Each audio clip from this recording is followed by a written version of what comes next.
L'Esprit du Seigneur vous enseignera toutes choses nouvelles. Gardez ma parole et méditez-la, elle vous donne la vie. Soyez lumière en nos cœurs, Jésus ressuscité. Donne l'Esprit sans mesure pour nous renouveler. L'Esprit du Seigneur vous enseignera toutes choses nouvelles. Gardez ma parole et méditez-la, elle vous donne la vie. Pour moi, la prière, c'est un élan du cœur, c'est un simple regard jeté vers le ciel, c'est un cri de reconnaissance et d'amour au sein de l'épreuve comme au sein de la joie. Qu'est-ce qui parle là? C'est incollable, hein, c'est Thérèse. Mais vous savez où est-ce ce passage-là est cité? C'est très intéressant. Dans le catéchisme de l'Église catholique, vous voyez, hein, ce gros livre noir qui se trouve sur une étagère chez vous avec un peu de poussière au-dessus. Dans le catéchisme de l'Église catholique, la 4e partie, la dernière partie, est consacrée à la prière. Eh bien, le premier mot est donné à Thérèse, et c'est cette définition. À quel point donc Thérèse est un exemple de prière. Deuxième remarque, tout à l'heure on va entendre dans l'évangile de la Transfiguration Pierre qui va dire une parole extraordinaire à Jésus. Il nous est bon d'être ici. Ou parfois c'est traduit, il nous est heureux d'être ici. Vous n'imaginez pas, frères et sœurs, combien cette parole a dû réchauffer le cœur de Jésus. Il nous est bon. D'ailleurs, je dis ça aux consacrés, notamment des béatitudes. Vous savez que lorsque Jean-Paul II a réfléchi à la vie consacrée, il s'est dit quel est le passage de l'Écriture qui nous dit le mieux l'union de la personne consacrée à Jésus. Alors on a mis plein d'hypothèses, ça fait longtemps qu'on réfléchit à ça, et Jean-Paul II a dit, et il le commande d'ailleurs longuement, le plus beau passage, c'est finalement la parole de Pierre à Jésus sur le mont Tabor, sur le mont de la Transfiguration. Qu'il nous est bon d'être ici. Dressons 3 tentes. D'ailleurs, comme un jour, un de mes amis posait la question à un professeur, quand il était au séminaire, il disait, mais attendons, ils sont 6, hein, puisqu'il y a Jésus, Élie, Moïse, et puis en plus Pierre, Jacques et Jean. Alors, comment ça se fait? Réponse du professeur. C'était probablement des tentes à 2 places. Je n'en sais rien. Et ça, il nous est bon d'être ici, c'est la parole même de la prière. Vous voyez, tout à l'heure, nous allons être sur la montagne sainte, sur le mont Tabor tous. Ça ne s'est pas passé il y a 2000 ans, ça se passe aujourd'hui, c'est ça la liturgie. Tous, nous allons être sur la montagne. De même que la session des béatitudes, nous sommes sur la montagne. Ne vous inquiétez pas, vous redescendrez dans la plaine, et plutôt qu'on a envie d'ailleurs. Donc la prière, cette parole. Et Jésus, mais quel plaisir j'ai à être avec toi. C'est d'abord ça la prière. Et 3e remarque introductive, il y a 30 ans, jour pour jour, Daniel Ange, que vous connaissez, j'imagine, se lève un certain 6 août 1978, non, il y a 20 ans, pardon, 1978, il se lève et dans son esprit, de manière tenace, il a l'impression que son père est mort. Mais cette pensée est tellement tenace qu'il se dit, mais c'est pas possible, il était en ermitage, il redescend au village et il téléphone à sa famille. Allô maman, comment vas-tu? Ça va bien? Et papa, comment vas-tu? Ben, il va bien. Il dit, mais comment ça se fait que j'ai cette idée que mon père est mort? Et en passant le village, il tombe sur le kiosque à journaux et il voit sur l'un des journaux, le pape Paul VI est mort. Le pape, d'ailleurs le mot pape, c'est papa. est mort. Et vous savez que Daniel Ange, vous ne savez pas, que Daniel Ange a écrit 2 beaux livres sur le pape Paul VI, un des très grands papes, l'un de ceux à qui on doit notamment cette reconnaissance si belle du renouveau, le renouveau, une chance pour l'Église. Daniel Ange en avait un tel amour que c'était pour lui comme son papa. Sainte Catherine de Sienne, elle disait du pape le doux Christ sur la terre. Et en effet, quel bonheur nous avons d'avoir, certes actuellement un saint pape, mais depuis 200 ans, qu'est-ce que nous avons de saint pape qui nous indique la voie de la prière? Le cardinal Lustiger disait récemment, en comité restreint dont vous ne le répéterez pas, qu'il avait suivi Jean-Paul II dans son récent voyage en Autriche. Et il témoignait qu'il était extrêmement impressionné par le fait que Jean-Paul II était constamment en train de prier. Il allait faire une conférence, il allait parler, et aussitôt qu'il avait terminé, il revient en lui-même et il plonge dans la prière. Et le cardinal Lustiger disait, il est impossible, si on a le cœur ouvert, de ne pas être profondément touché par le témoignage même de Jean-Paul II. Quel bonheur nous avons d'avoir un pape si abîmé, mais abîmé au sens de l'abîme appelle l'abîme, si abîmé en Dieu. D'ailleurs, c'est le témoignage que donnent toutes les personnes qui sont proches de Dieu. Alors, parlons donc de la prière, encore qu'il faudrait beaucoup mieux en vivre qu'en parler. Je me suis dit que ce serait peut-être intéressant d'épingler, il y aura 2 parties, d'épingler, des obstacles à la prière, de voir un petit peu ce qui peut nous empêcher de prier ou de prier comme Dieu veut que nous prions. Alors, je vais épingler, de 8 à 10 manières de prier, d'obstacles à la prière. Vous pourriez en rajouter d'autres. Peut-être que vous vous retrouverez dans l'un ou l'autre, dans plusieurs. Si c'est dans aucun, tant mieux, c'est bon signe. Alors, premier obstacle à la prière, la personne très exigeante. Il y a des personnes qui ne sont jamais contentes d'elles-mêmes, donc jamais contentes des autres, donc jamais contentes de leur prière. Et elles se jugent. Vous savez, ces mamans qui veulent être de parfaites mamans, de parfaites épouses, si elles travaillent, de parfaites personnes qui travaillent et qui sont parfaitement stressées. Et ça vaut aussi pour la prière. Alors, comme elles sont très exigeantes, ces personnes, d'ailleurs ces hommes comme ces femmes, au bout d'un moment, elles se découragent de prier, avec l'impression qu'elles n'arriveront jamais à coller à ce que Dieu leur demande. Vous savez qu'il y a des psychologues qui ont calculé que dans nos pensées intérieures, notre cinéma intérieur, il y a 70% de jugement.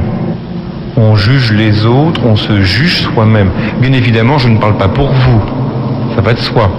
Alors ça, c'est un premier obstacle.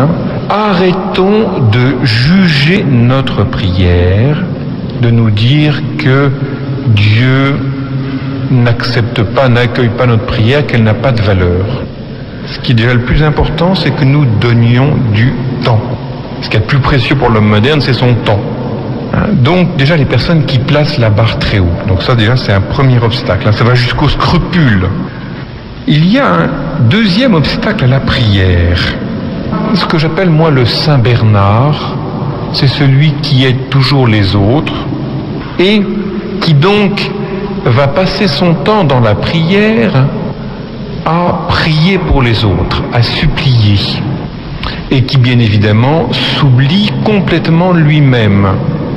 Mais vous savez, tôt ou tard, cette personne, ce n'est pas rare, elle va nourrir des rancœurs ou des amertumes.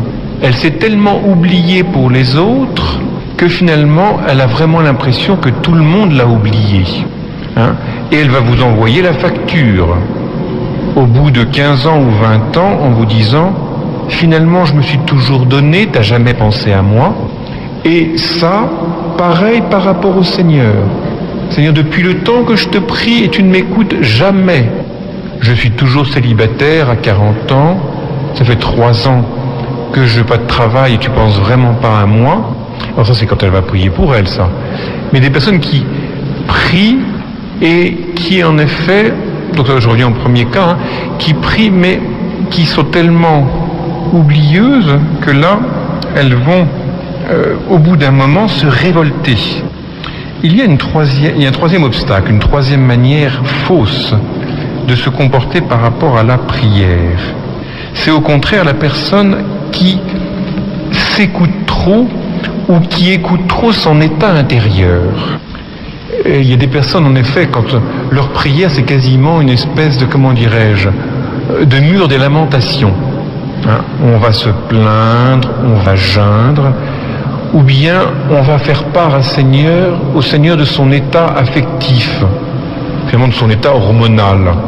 Hein, ça va pas. Oh, ça va plutôt pas d'ailleurs. Hein.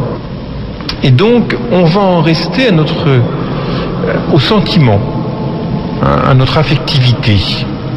Et surtout, on va mesurer la présence de Dieu à ce qu'on ressent, ce qui est redoutable. D'ailleurs, là-dessus, soyons très clairs. Hein.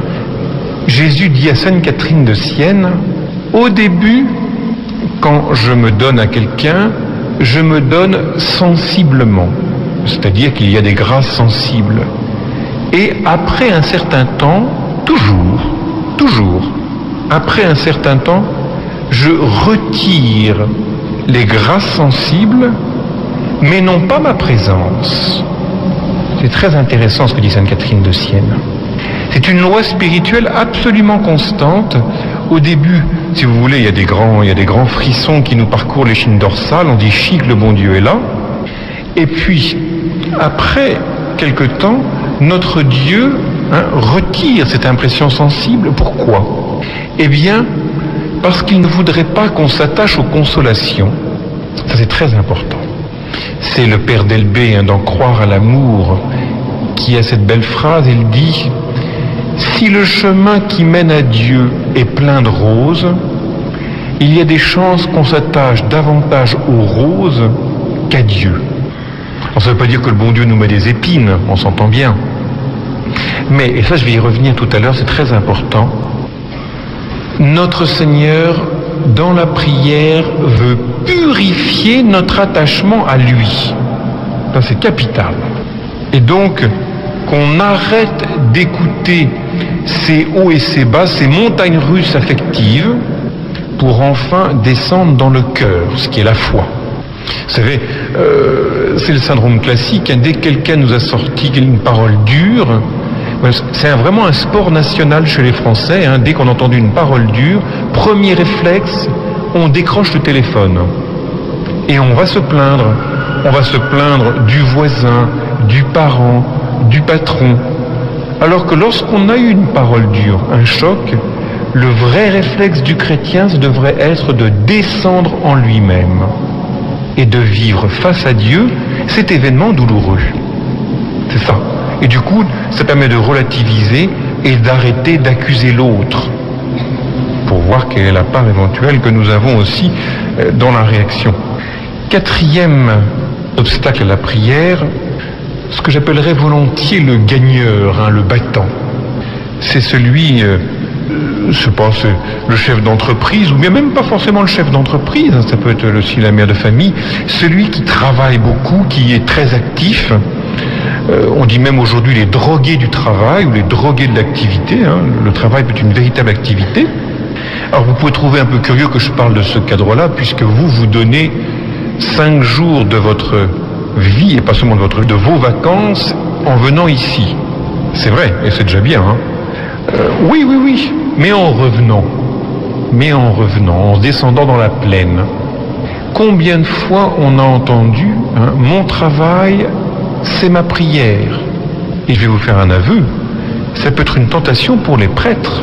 A priori, on travaille pour Dieu, comme a priori, ce qu'on fait, c'est orienté vers lui et on parle de Dieu en plus.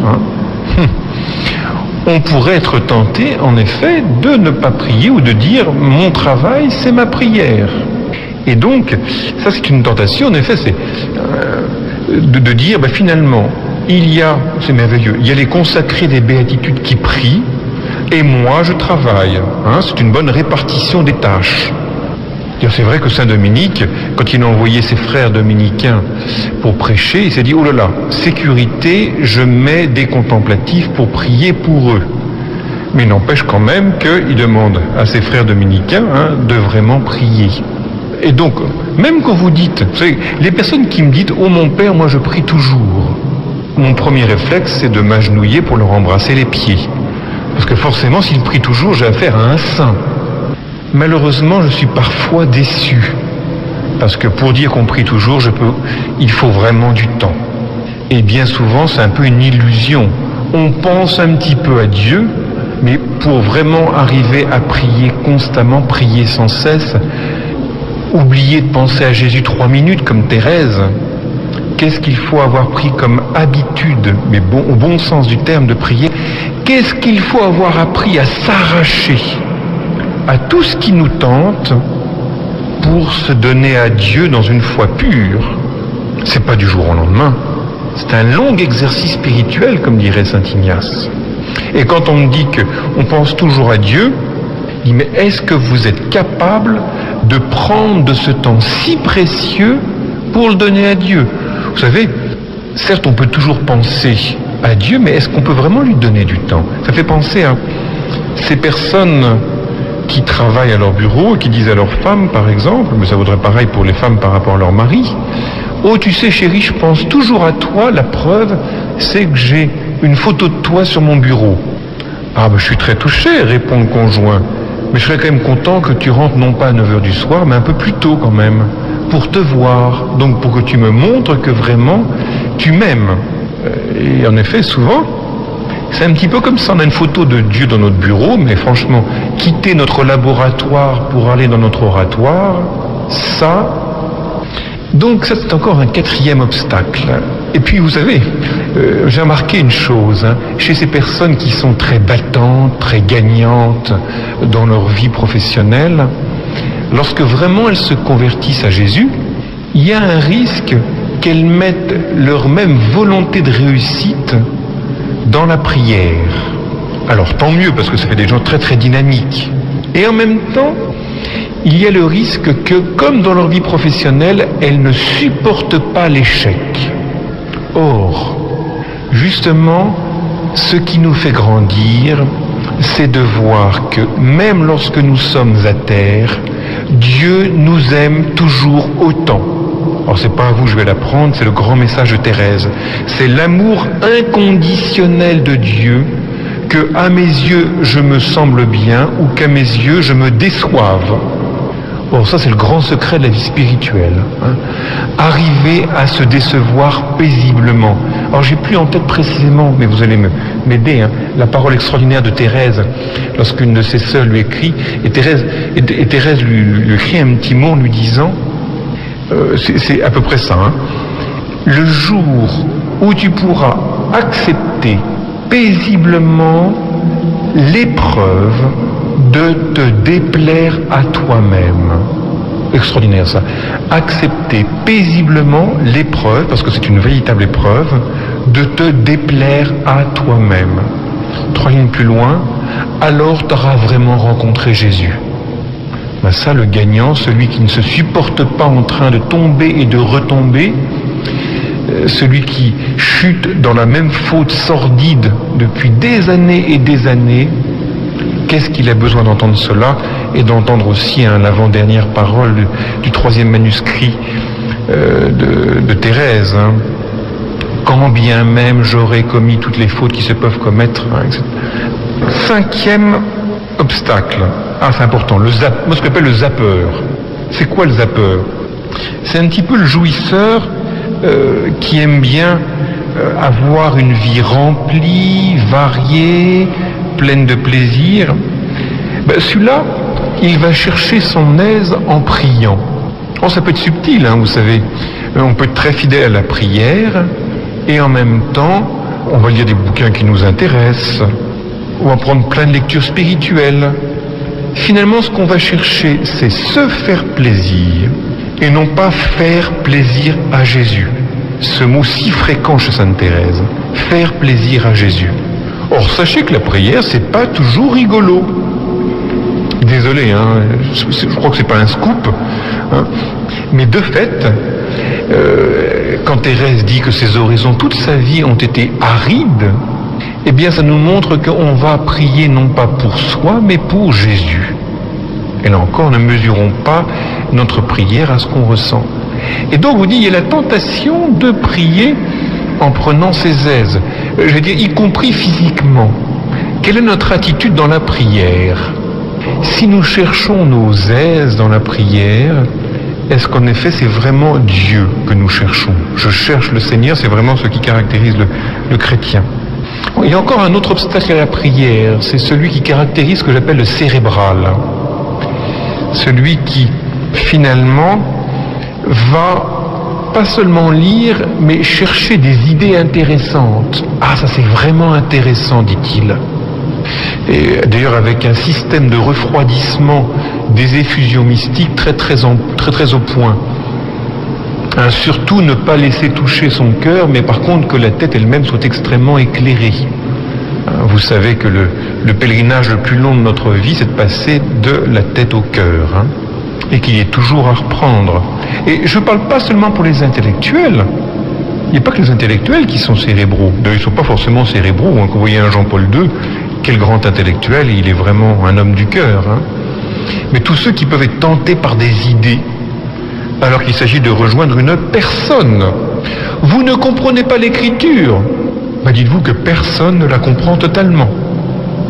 Et si vous ne la comprenez pas, c'est bon signe. Ça signifie que ce n'est pas un homme qui l'a écrit, mais c'est Dieu. Dieu qui, a priori, est plus grand que notre intelligence. Et puis si vous ne comprenez pas, rappelez-vous ce qu'on dit à la messe, le Seigneur soit avec vous, et vous répondez avec ton esprit, ou avec votre esprit. Est-ce que vous mesurez ce que vous dites? En général, c'est une parole qui sert à vous faire lever. Malheureusement. Alors que cette parole-là, elle est très profonde. Et bien évidemment que quand vous butez sur une parole, les rabbins aiment bien dire que c'est un petit peu comme un mur, vous voyez. Le mur est lisse et brusquement vous tombez sur une aspérité. Elle vous arrête. Eh bien, tant mieux, l'aspérité dans la parole de Dieu, que ce soit pour vous l'invitation de garder cette parole dans votre cœur. Si vous ne la comprenez pas, eh bien, est-ce que ce serait justement pas l'occasion pour Dieu de vous dire quelque chose qui dépasse ce que vous voulez concevoir et qui risque de mettre Dieu dans une petite bouteille? Alors, un autre obstacle à la prière, le conformisme. Le conformiste, c'est celui qui va prier et qui se dit, bon, c'est bien, j'ai pris 1 heure de prière, j'ai fait ce que je dois, le bon Dieu doit être content de moi, si, eh bien maintenant passons à autre chose. Et donc, il y a ce risque légaliste qui fait que on va transformer la prière en un devoir. Alors bien sûr qu'il y a une obligation, le Seigneur nous demande de prier, c'est un commandement du Seigneur, mais là qui est dévitalisé. On y perd l'amour, et je vous dis, c'est que on va quitter la prière en passant à autre chose, on va saucissonner sa vie. Alors que saint François de Sales demande que lorsqu'on quitte sa prière, on prenne un petit temps pour la recueillir, comme un bouquet. Vous avez dit, c'est des bouquets absolument splendides. Et dans ce bouquet, on va faire comme un bouquet spirituel, où on va garder le cœur de ce que le Seigneur nous a donné. Et on va le garder pour la journée. Et on va bien veiller à ne pas trop rapidement éventer ce qu'on a reçu, un petit peu comme un parfum dont on soulèverait trop rapidement le couvercle et qui se répandrait partout. Vous savez que Monsieur Martin, quand il revenait de la messe, très souvent il était silencieux. Quand il revenait jusqu'au buissonnet, alors ça intriguait ses filles de le voir ainsi silencieux, et en effet il méditait après la communion. Et alors j'ai marqué ça quelque part, attendez que je vous retrouve la référence. Oui, et lorsque ses filles lui posaient la question, il disait très simplement, « Je continue de m'entretenir avec notre Seigneur après la messe. » Je vais vous faire un aveu, si j'étais pape, on peut toujours rêver, il y a une chose que je transformerais dans la messe, c'est la post-communion. Vous savez, la prière qu'il y a après la communion. C'est beaucoup trop rapide. Je trouve qu'on devrait laisser un grand temps et qu'il y ait des oraisons pour permettre de beaucoup plus accueillir. Vous imaginez, ce qui se passe après est plus important que ce qui se passe avant. Or, avant, ça dure très longtemps. Pour garder cette présence, pour justement ne pas dire j'ai prié, je passe à autre chose, je passe à mon gigot ou je passe à mon dossier. Alors, deuxièmement, quelques mots pour redécouvrir la prière. Dites-moi, frères et sœurs, quels sont dans la langue française les 4 mots les plus fréquents après oui et non? Alors Jésus, non pas, malheureusement, c'est pas Jésus, non, j'aimerais bien. Hein. Il y a bonjour, bonjour et au revoir, hein. Merci, s'il vous plaît, et pardon. Eh bien, bonjour, merci, s'il vous plaît, pardon, ce sont les 4 grandes formes de prière.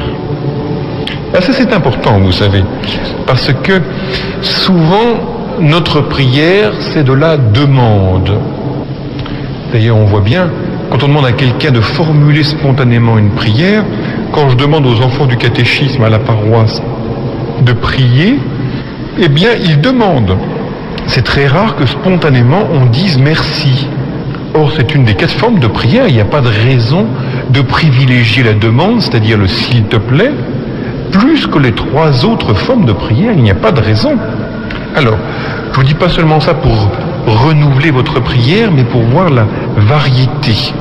Et d'ailleurs, ces 4 formes de prière, bonjour, c'est-à-dire l'adoration, s'il te plaît, c'est-à-dire la demande, merci, c'est-à-dire la louange, et pardon, c'est-à-dire le pardon, ces 4 formes de prière sont au cœur de la messe. Alors, un petit mot sur ces 4 grandes attitudes de prière. D'abord, l'adoration. Adorer, c'est savoir dire bonjour. Attendez, c'est très impoli de commencer la prière en disant « Seigneur, j'ai quelque chose à te demander ». Attendez, quand vous allez voir quelqu'un, vous ne commencez pas comme ça. Vous dites bonjour, comment ça va? Puis vous savez, il y a tout un rituel. C'est important, ça. L'adoration, c'est quoi? C'est un acte intérieur, hein, c'est une disposition intérieure qui vous met en présence de Dieu. Quand on prie face à quelqu'un. C'est une des grandes différences entre le Nouvel Âge et nous. Dans le Nouvel Âge, on prie. Oui, dans le Nouvel Âge, on prie. Nous, les chrétiens, on ne prie pas. On prie quelqu'un. On prie Jésus. On prie Marie. On prie l'Esprit Saint, surtout cette année. Hein, et toujours aussi. Hein. Mais c'est très important. Hein. Souvent dans la prière, on a l'impression qu'on se raconte, qu'on est face à soi. La prière, c'est un acte objectif. Je suis en face d'eux. Et l'adoration, c'est d'abord reconnaître que Dieu est Dieu. Infiniment Dieu. Et d'ailleurs, le mot adoration, hein, l'étymologie d'adoration, ad os, c'est tourner sa bouche vers. Et la bouche ou la gorge, pour le juif, et pour nous chrétiens aussi, bien évidemment, c'est toute la personne. Dans l'adoration, je me tourne vers, comme comment ça s'appelle, la plante qui se tourne vers le soleil, là. Voilà, vous l'avez dit, j'ai mal entendu, il y a un brouhaha, mais c'est ça, vous l'avez dit. Hein, on se tourne vers, hein, c'est ça la prière, c'est ça l'adoration. Et c'est important, donc on reconnaît non seulement qu'on est face à quelqu'un, mais que nous ne sommes pas Dieu. Et là encore, qu'est-ce que c'est important aujourd'hui de se rappeler cela? Quand je pense au succès d'ouvrages comme le Paolo Coelho, là, que j'ai lu, là, 1 million d'exemplaires en France, là, hein. En effet, nous sommes tentés de nous confondre, de croire que nous sommes une parcelle de Dieu. Je me souviens d'un ami qui a mariné pendant 1 an dans le bouddhisme. Non, pendant des années dans le bouddhisme. Pendant des années, très très séduit par le bouddhisme. Il a dit, j'ai mis 1 an pour comprendre une chose. 1 an. Pour comprendre que je n'étais pas Dieu. Ça peut vous paraître énorme, hein, mais de fait, hein, pour se rendre compte que ma vocation, c'était pas de me fondre en Dieu. Et donc l'acte d'adoration, c'est de dire, moi je suis un être fini face à Dieu qui est infini. Et je resterai toujours distinct. La communion d'amour n'est pas une fusion. La communion d'amour n'est pas une fusion. Au contraire, plus j'aime Dieu, plus Dieu me respecte. Et plus il y a à la fois une juste distance et en même temps une profonde communion. Rappelez-vous la chapelle Sixtine dans ce extraordinaire plafond, quand on voit que Dieu crée Adam. Eh bien, il y a l'index de Dieu, il y a l'index d'Adam, eh bien, il y a une distance entre les deux. Cette distance est capitale. Donc l'adoration, donc, hein, vous voyez, c'est cette attitude. Et en même temps, l'adoration, c'est un face-à-face. Hein. Rappelez-vous le passage d'Exode 33 dans l'Écriture. Hein. Dieu parlait à Moïse face à face, comme un homme parle à son ami. Que c'est beau ça. Hein. Le chrétien n'est pas d'abord aplati, le juif non plus. Il est d'abord debout. Dieu aime les hommes debout. Je ne dis pas qu'il ne faut pas s'agenouiller à la consécration, vous comprenez bien. Hein. Mais là-dedans, il y a un respect extraordinaire de Dieu pour notre liberté. Dieu parlait à Moïse face à face. Et le catéchisme de l'Église catholique commente. Moïse s'entretient souvent et longuement avec le Seigneur, gravissant la montagne, aujourd'hui, hein, pour l'écouter et l'implorer.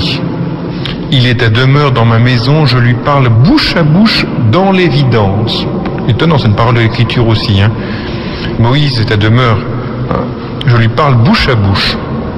Bien, donc ça c'est cette attitude d'adoration qui est tellement importante, par laquelle donc on reconnaît d'abord Dieu comme notre Seigneur, comme infini, comme infiniment grand, et donc comme infiniment sage et infiniment bon. Même si on ne comprend rien, Dieu n'est pas Dieu s'il n'est pas infiniment sage et infiniment bon. La 4e prière eucharistique dit que Dieu a fait toutes choses avec sagesse et par amour. Que c'est admirable ça, avec sagesse et par amour. Et l'attitude d'adoration, je vous dis, qui avait touché Edith Stein, le cardinal Danels, le cardinal de Malines-Bruxelles, dit qu'il n'a pas compris que Dieu existait en allant au catéchisme, mais en allant au marché avec sa maman. Et en allant au marché, sa maman s'arrêtait toujours à l'église, et elle s'arrêtait un moment pour prier à l'église, donc. Et il était extrêmement impressionné, disait-il, de voir le sérieux de sa maman. Il dit, mais si elle est aussi sérieuse, c'est que celui à qui elle parle doit être très sérieux aussi. Il dit, mais donc Dieu est. Rappelez-vous Saint Benoît Joseph Labre, hein, le saint des mendiants, hein, qui avait de la vermine sur lui. Ne vous inquiétez pas, personne n'en avait autour de lui. Eh bien, ce saint, qui donc devait se gratter, hein, pouvait rester pendant 4 heures d'affilée à genoux sur une dalle à prier sans bouger du tout.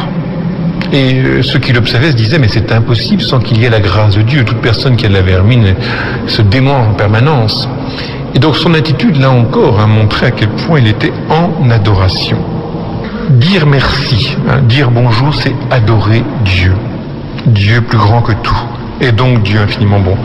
Dire merci, hein, c'est rendre grâce à Dieu. Il y a une phrase qui m'a beaucoup marqué quand je suis allé en Terre Sainte, la première fois. C'était le père dominicain Jacques Fontaine qui faisait ce pèlerinage, s'appelle Bible sur le terrain, et il avait une phrase que je trouve est une des phrases les plus profondes que j'ai jamais entendues.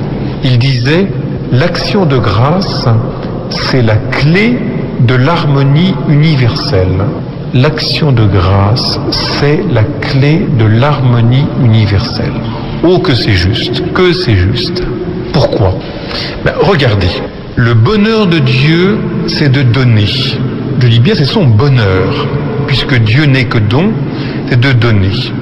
Alors, imaginez un petit peu, hein, Dieu donne, ça c'est la création, et la création, plus encore le salut, qui est l'achèvement même de la création, Dieu donne.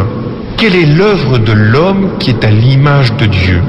Eh bien, Dieu en quelque sorte n'a fait que le demi-cercle, il a donné.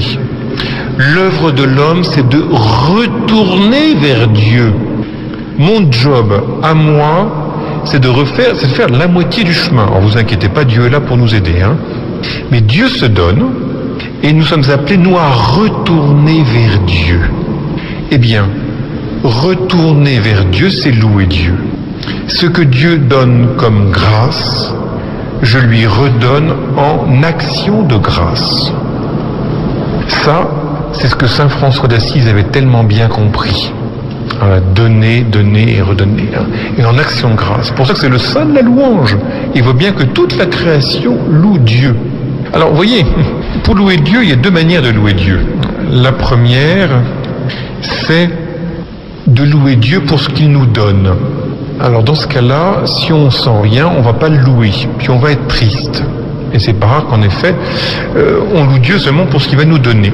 Ça, c'est la louange qui vient d'une certaine espérance. Mais il y a plus profond que ça. On peut louer Dieu non pas pour ce qu'il nous donne, mais pour ce qu'il est. Or, Dieu est toujours le même.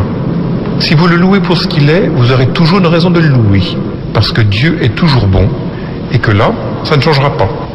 Vous connaissez l'histoire qu'on attribue à saint François d'Assise, on doit la connaître par cœur, mais c'est pas grave, hein. Je me risque à vous la raconter. Vous savez, saint François d'Assise louait toujours le Seigneur pour tout. Vous savez, merci pour frère Soleil, merci pour sœur la pluie, etc. Puis il y a un frère qui en avait un peu assez. Alors, un moment, il y a un oiseau qui passe auprès de François et qui s'oublie, qui laisse un petit quelque chose.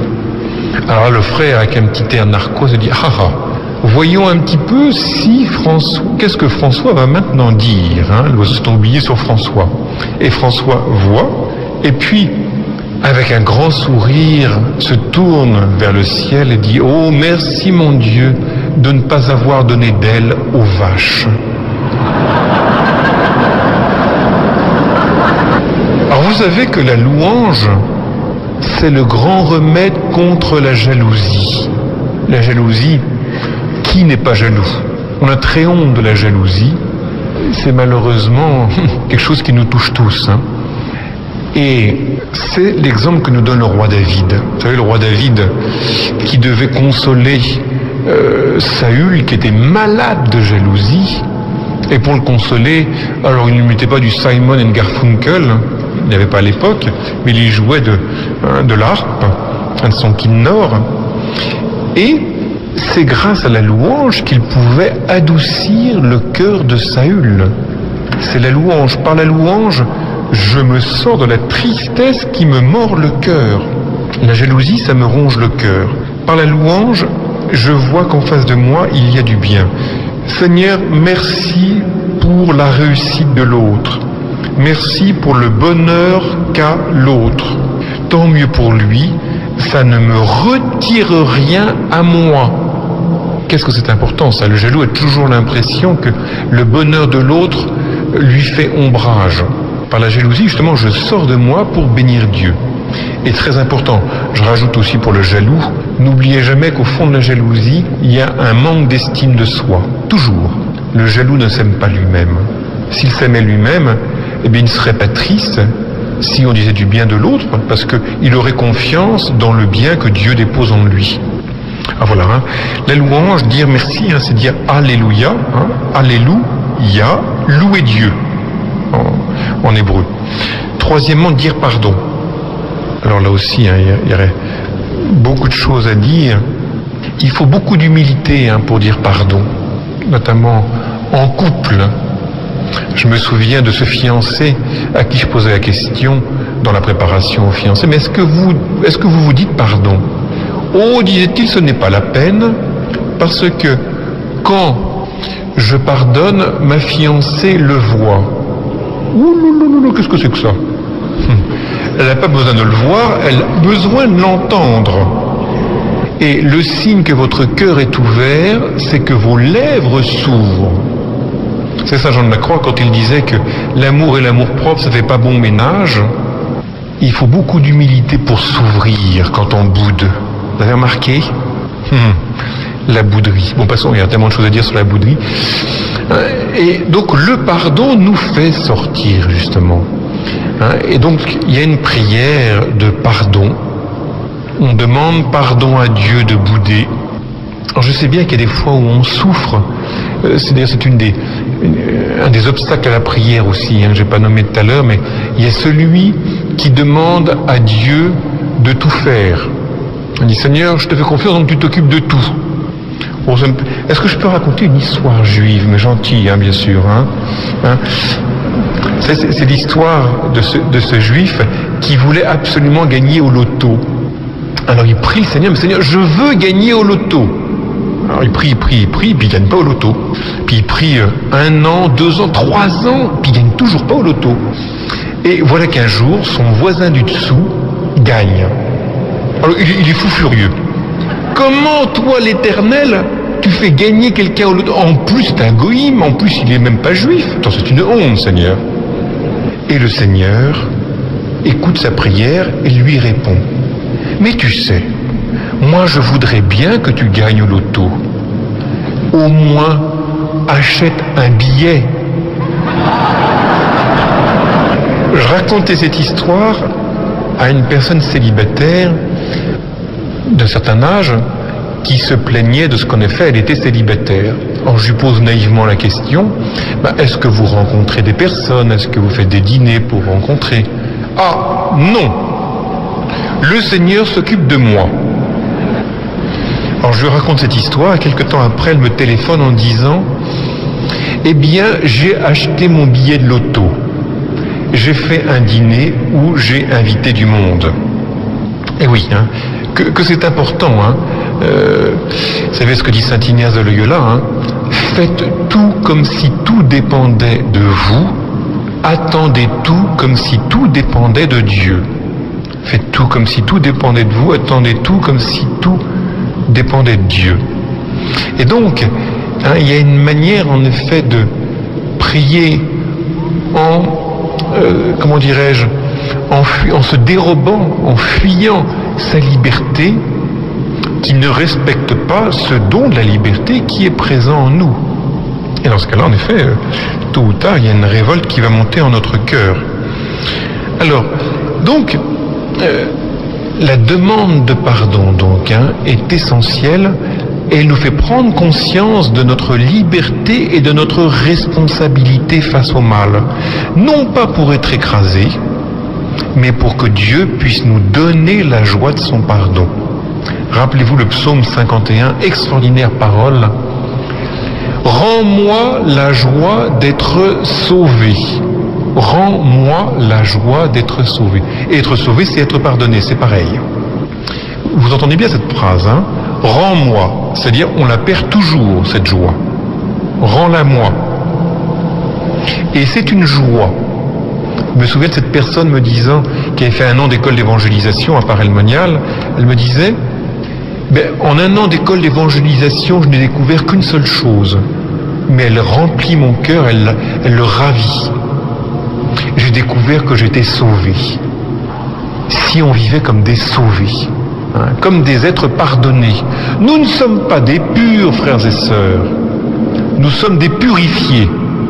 C'est pas la même chose, il n'y a pas de purs parmi nous. Nous sommes des pardonnés, tous. C'est donc des êtres aimés. Enfin, la demande. La prière de demande. Que c'est important. Prier, c'est aussi dire à Dieu, s'il te plaît. Demandez, vous recevrez. Donc c'est vraiment une invitation très pressante de Dieu de demander. Et si l'on ne demande pas à Dieu, si on ne prie pas Dieu, eh bien il y a des choses qui n'arriveront pas. C'est Jacques Maritain, un grand chrétien, qui disait la chose suivante, il disait, pour qu'il y ait des nuages, pour qu'il y ait de la pluie, il faut des nuages. Évident. Et s'il n'y a pas de nuages, il n'y aura pas de pluie. Eh bien, s'il n'y a pas la prière, il y aura des choses qui ne viendront pas. Parce que la prière, c'est une des causes, on pourrait dire, hein, c'est un des processus, comme je n'ai pas le mot, hein, qui fait partie du monde. S'il n'y a pas telle prière, tel effet ne se produira pas. De même que s'il n'y a pas de nuages, il n'y aura pas de pluie. Est-ce que vous mesurez, frères et sœurs, l'importance de la prière et le pouvoir que nous avons sur le cœur de Dieu? Dieu nous a donné cette dignité de pouvoir prier pour obtenir des choses que nous n'obtiendrons pas si nous ne prions pas. Ça, c'est la première chose à bien entendre. La prière, c'est totalement vital pour nous et pour le monde. Attendez, je dis vital. Dites-moi, vous êtes vivant combien d'heures par semaine? Combien d'heures par jour vous êtes vivant? 24 heures sur 24? On a l'impression que certains chrétiens sont vivants 1 heure par semaine quand ils vont à la messe. Alors, quand je dis que la prière c'est vital, vous comprenez que ça doit vraiment être le cœur de notre cœur, hein, notre vie. Alors j'entends l'objection. Ah mon père, c'est bien gentil ce que vous dites, hein, demandez et vous recevrez. Eh bien moi, je demande et je n'obtiens rien. Alors, il y aurait beaucoup de choses à dire par rapport à cela. D'abord, on demande, mais souvent on ne sait pas remercier. Hein. Un petit exemple tout simple, j'ai remarqué que à la fin du mois de juin, plutôt à mi-juin, au moment du baccalauréat, il y a une augmentation de la consommation des cierges. Hein? Ce que je trouve légitime. Par contre, début juillet ou mi-juillet, donc on a les résultats du baccalauréat, d'après les statistiques, il y a 80% de réussite. Je n'ai pas remarqué qu'il y avait 80% des cierges qu'on avait achetés au mois de juin qui étaient vendus. Autrement dit, on nous joue toujours le syndrome du lépreux. Hein. Les 10 lépreux, il n'y en a qu'un seul sur 10 qui vient remercier. Donc déjà, nous sommes très souvent des ingrats. Mais c'est pas ça la question au fond. Par rapport à la prière, prier, ce n'est pas exiger. C'est prier, je vous en prie, je vous demande. Quand j'exige, eh bien finalement, qu'est-ce qui est premier? Est-ce que c'est Dieu ou est-ce que c'est l'objet de ma prière? Oh, c'est rude, hein, je sais qu'il y en a qui souffrent et qui portent des fardeaux épouvantables. Hein. Mais quand même, posons-nous vraiment la question. Je me rappelle cette personne me disant oui, je sais bien qu'on prie Dieu, mais finalement, il a enfin fallu que je fasse cette retraite pour que je comprenne la chose suivante. Dieu n'est pas un moyen. Dieu, c'est le but. Et vous savez, il y a une manière de prier et d'intercéder et d'assiéger le ciel et de finalement, comme dit Jésus, de rabâcher comme les païens, qui est un manque de confiance. Oh, je ne parle pas des prières pour nous. Hein. Je pense régulièrement, je vois des mères de famille qui me parlent de leurs enfants. Dès qu'elles font un pèlerinage, dès qu'elles prient, dès qu'elles disent une messe, c'est toujours pour cet enfant qui n'est pas converti, pour cet enfant qui n'est pas encore heureux, etc. Et au bout d'un moment, qu'est-ce qui se passe? Eh bien, ces personnes-là sont révoltées.